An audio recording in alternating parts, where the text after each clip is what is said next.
नमस्ते साथीहरु, आजको यस भिडियोमा विशेष गरी यदि हजुरहरूले पनि आफ्नो खल्ती एकाउन्टको पासवर्ड भुल्नु भएको थियो भने र एमपिन भुल्नु भएको थियो भने कसरी रिकभर गर्न सकिन्छ, नयाँ कसरी राख्न सकिन्छ भनेर तपाईलाई म सानो ट्युटोरियल भिडियो दिन गइरहेको छु। यदि तपाईहरुको ओटीपी कोड आफ्नो नम्बरमा आएको छैन भने पनि यो भिडियो हेर्नुभयो भने तपाईलाई सजिलो हुन्छ। भिडियोलाई अन्तिमसम्म हेरेर साथ दिनु होला। भिडियोलाई एक लाइक गरी च्यानललाई पनि सब्स्क्राइब गर्ने होला।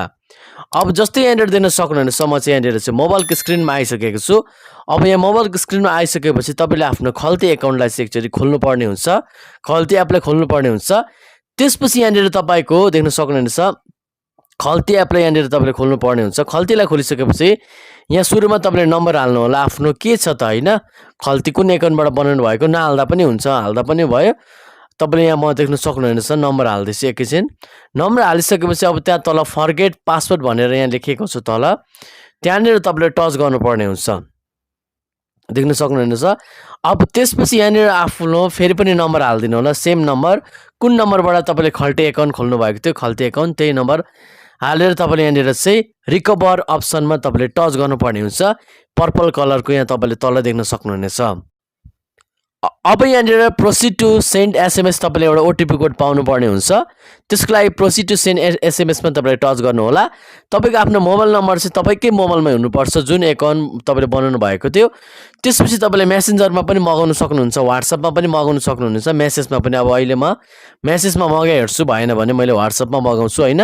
व्हाट्सएप तपाईले अन गरी इन्स्टल गरिराख्नु होला, बनाइराख्नु होला, तपाईको ओटीपी कोड आइ नै हाल्छ।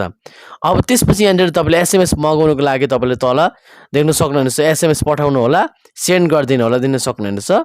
अब यहाँनिर देख्न सक्नुहुनेछ मेरो चाहिँ यहाँनिर ओटीपी कोड आएन।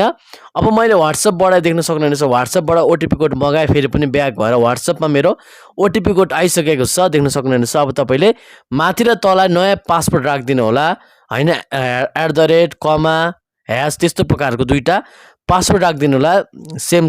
त्यसपछि नेक्स्ट गरिदिनु होला। यो पासपोर्ट रिकभरी भनिसकेको छ, देख्न सक्नुहुनेछ अपलोडेड भनिसकेको छ। अब त्यसपछि यहाँनिर देख्न सक्नुहुनेछ फेरि पनि मैले आफ्नो खल्तीलाई लगइन गर्दा हुन्छ कि हुँदैन लगइन गर्न गइरहेको छु, एकछिन देख्न सक्नुहुनेछ।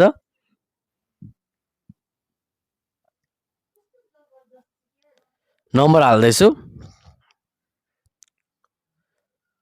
अब यहाँनिर तपाईले भेरिफाई न्यू डिभाइस भनेर ओटीपी कोड माग्यो भने फेरि पनि ओटीपी कोड आउँछ, आफै पनि डिटेक्ट गर्न सक्छ, तपाईले हाल्नु पनि सक्नुहुनेछ हैन, हेरेर, नत्र आफै नै डिटेक्ट गर्छ, आफैले नै अटोमेटिक हालिदिन्छ ओटीपी कोड।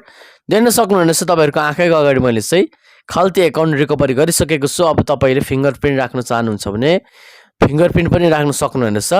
तपाईको खल्ती एकाउन्ट खोल्दाखेरि कुनै पनि पासवर्ड हालिराख्नु पर्दैन, झन्झट हुँदैन। यहाँनिर देख्न सक्नुहुनेछ म खल्तीमा फेरि पनि आफ्नो फिंगरप्रिन्ट राख्न गइरहेको छु। भिडियो मन परेमा भिडियोलाई एक लाइक गरिदिनु होला, साथै च्यानललाई पनि सब्स्क्राइब गर्नु होला यस्तै काम लाग्ने भिडियोहरु हेर्नको लागि। धन्यवाद, बिदा पाऊँ, जय नेपाल।